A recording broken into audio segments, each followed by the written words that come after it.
Hoje eu quero trazer um tema aqui muito especial que vai transformar a forma como você lê e entende a Bíblia. Se você pensa que a Bíblia é só um livro de histórias do passado ou que está relacionado a alguma religião, prepare-se para abrir a sua mente, porque a Bíblia, gente, essa Bíblia aqui é na verdade um manual atemporal, repleto de sabedoria para quem busca expandir a sua consciência e viver em harmonia com as leis do universo. E sabe o que é mais interessante, gente?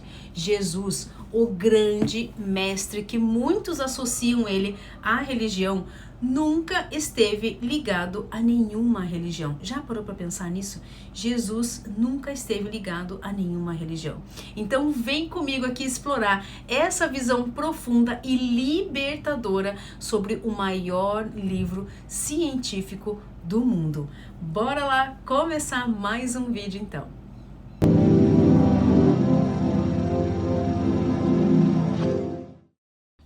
Vamos começar desconstruindo aqui um grande mito, a ideia de que a Bíblia está associada à religião.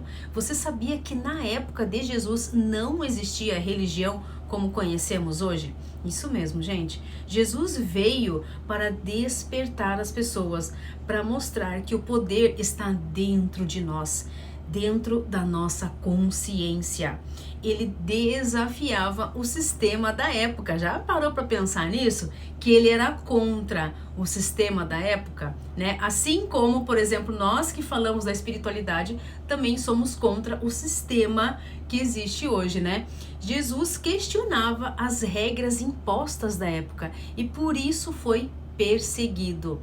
Mas infelizmente, né, gente, com o tempo criaram aí religiões e passaram a usar o nome dele para atrair as pessoas.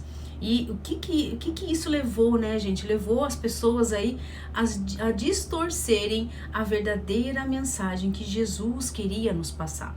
Então, gente, a Bíblia, esse livro aqui maravilhoso, essa Bíblia aqui, ó, não é um livro para ser lido ao pé da letra, como se fosse apenas um registro lá do passado, né? Ah, foi só uma coisa que aconteceu no passado. Não é isso. As histórias que tem aqui dentro são parábolas, metáforas e lições que refletem processos psicológicos e espirituais que acontecem dentro de cada um de nós.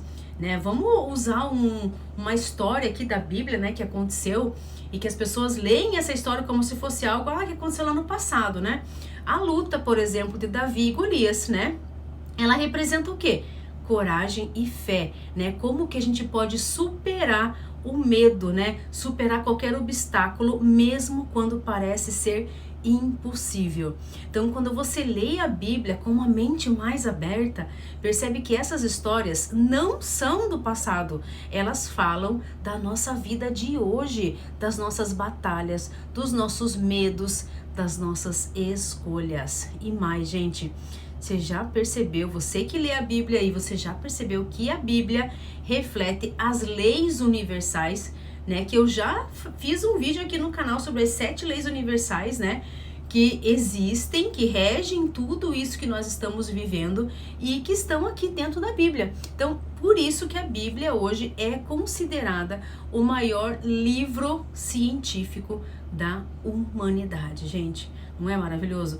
Então, gente, vamos aproveitar aqui agora esse vídeo, né, e eu quero explicar para vocês algumas parábolas, né, o que você pode tirar de lição de cada uma delas, né? Eu trouxe aqui umas 6 parábolas. Vamos começar aqui pela parábola do semeador, que está lá em Mateus, no capítulo 13, versículo 3 a 9. Um homem saiu para semear, e enquanto semeava, algumas sementes caíram à beira do caminho, e os pássaros as comeram. Outras sementes caíram em solo pedregoso, onde não havia muita terra. Então logo brotaram, mas o sol as queimou, porque não tinha raiz. Outras sementes caíram entre espinhos, que cresceram e as sufocaram. Mas algumas sementes caíram em boa terra, deram fruto e se multiplicaram. Então, o que a gente entende dessa parábola, gente? Olha só, ela é um verdadeiro retrato da nossa mente, da forma como recebemos o conhecimento espiritual, né? Então, a semente que fala aí é a palavra ou a verdade divina, né? Que tem aí o potencial de transformar as nossas vidas. Agora eu quero aqui começar a colocar para vocês cada item que ele foi colocando nessa parábola e que sentido que tem cada um. Ele fala ali à beira do caminho, né? Então essa beira do caminho representa uma mente distraída, aquela que ouve, mas não absorve o conhecimento, né? Essa pessoa está tão ocupada com o mundo externo, né, com o mundo material, que não permite que a verdade penetre. Ele também fala ali de solo pedregoso, né, que representa aqueles que recebem a palavra com entusiasmo, né, inicialmente com entusiasmo, mas não têm raízes profundas, né? Então, quando surgem desafios ou críticas, desistem rapidamente, na verdade até esquecem, né, disso. Aí ele fala também na parábola ali entre espinhos. O que isso representa, né? Uma mente cheia de preocupações, medos e desejos materiais.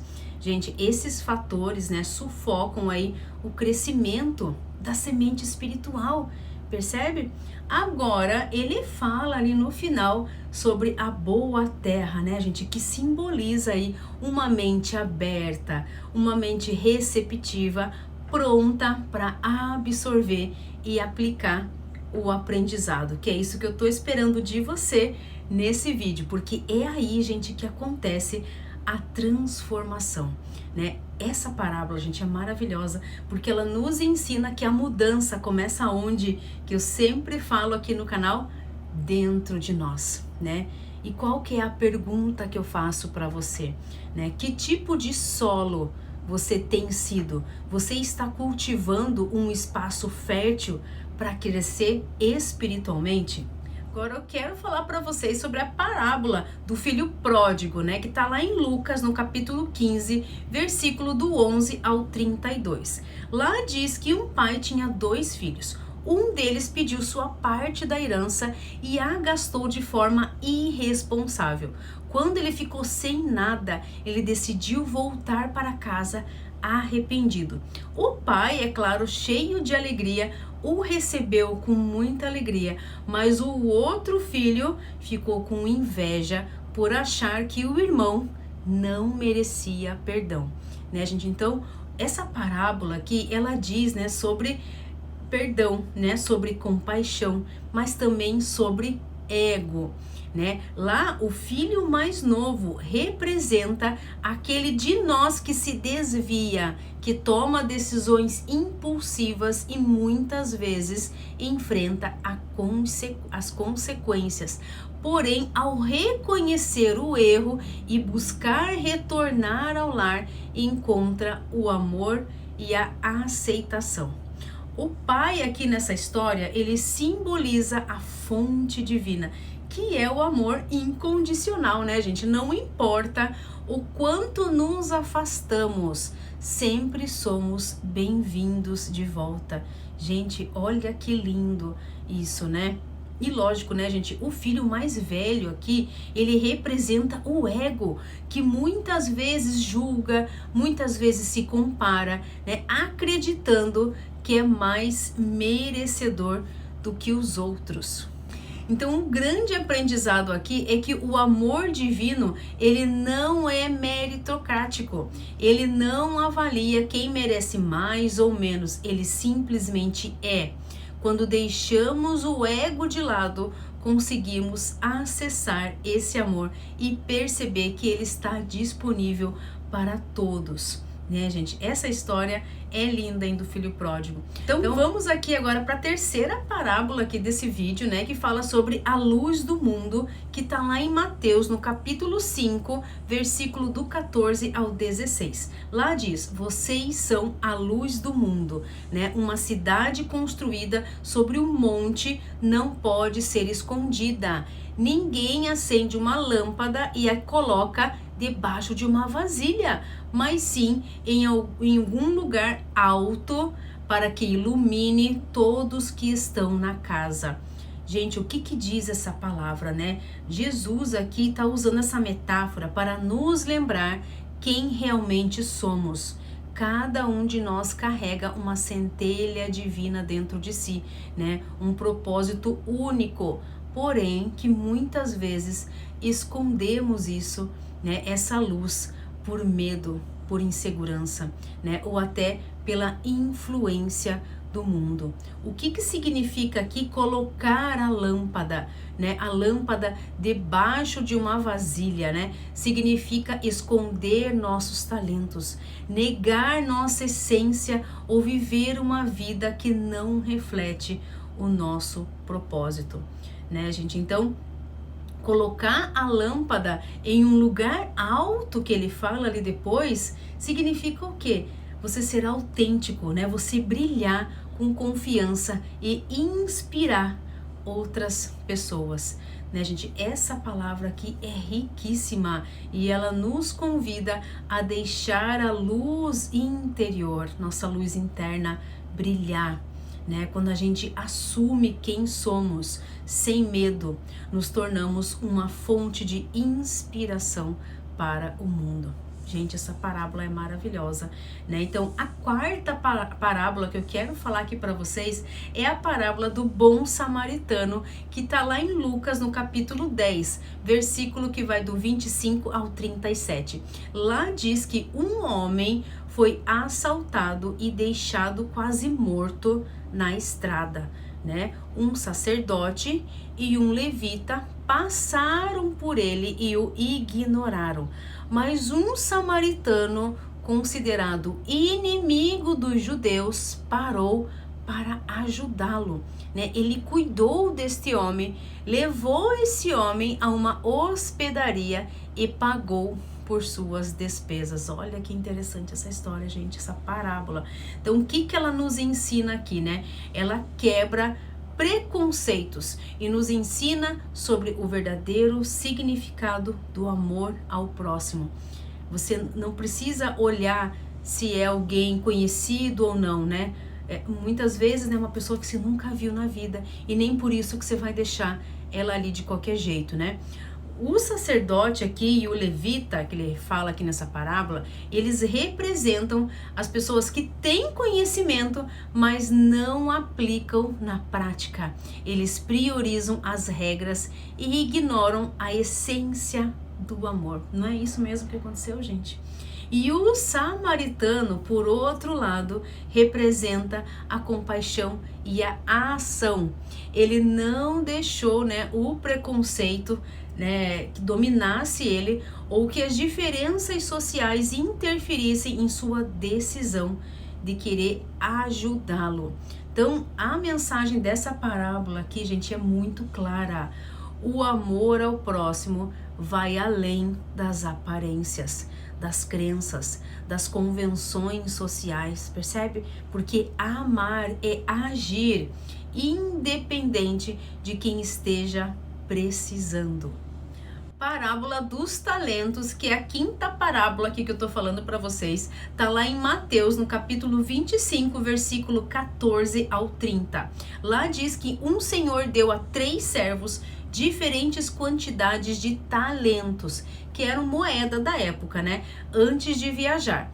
2 deles investiram o dinheiro e o multiplicaram, mas o terceiro, com medo de perder o que tinha, enterrou o talento e não o fez crescer. Quando o Senhor voltou, elogiou os 2 primeiros e repreendeu o terceiro pela sua inércia. Então, o que a gente aprende aqui, gente? Essa parábola é sobre o uso dos dons e as oportunidades que recebemos na vida. Porque os talentos simbolizam nossos dons, nossas habilidades, nossos recursos. E o que fazemos com eles, né? Multiplicamos ou escondemos por medo? Né? Percebe? Porque esse terceiro servo, ele representa aqueles que não agem por insegurança, né? Por sentirem estagnação ou até falta de visão, né, do que fazer. Então, Jesus nos ensina que o medo, ele nos paralisa, né, e que somos chamados a fazer crescer o que recebemos. Gente, usar nossos talentos não é apenas uma responsabilidade, mas também uma forma de honrar a fonte que nos deu esse talento, a fonte que nos criou, né? É linda essa parábola, gente. Então, crie essa responsabilidade sobre aquilo que você gosta de fazer e não tenha medo de expor isso para o mundo, tá, gente? Então, olha só. Vamos aqui para a sexta e última parábola aqui desse vídeo, né, para vocês entenderem a profundidade dela. Eu vou falar aqui da parábola da videira e dos ramos, que está lá em João, no capítulo 15, versículo do 1 ao 8. Lá diz: eu sou a videira, vocês são os ramos. Se alguém permanece em mim e eu nele, esse dá muito fruto, mas sem mim vocês não podem fazer nada. O que isso quer dizer, né, gente? Jesus usa a videira como um símbolo de conexão com a fonte divina. Então, a videira, gente, é o sustento, a raiz que alimenta os ramos. Então, sem ela, os ramos não produzem frutos.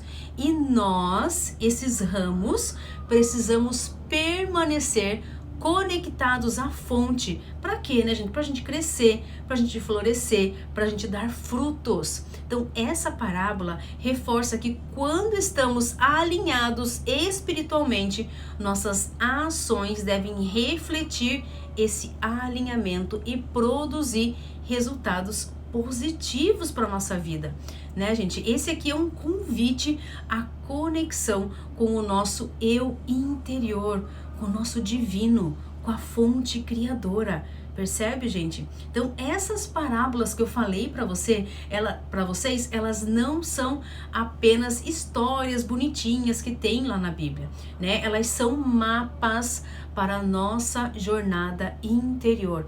Cada uma dessas parábolas nos ensina a olhar para dentro, a questionar nossos padrões e a viver de acordo com o amor, com a compaixão e com a conexão divina.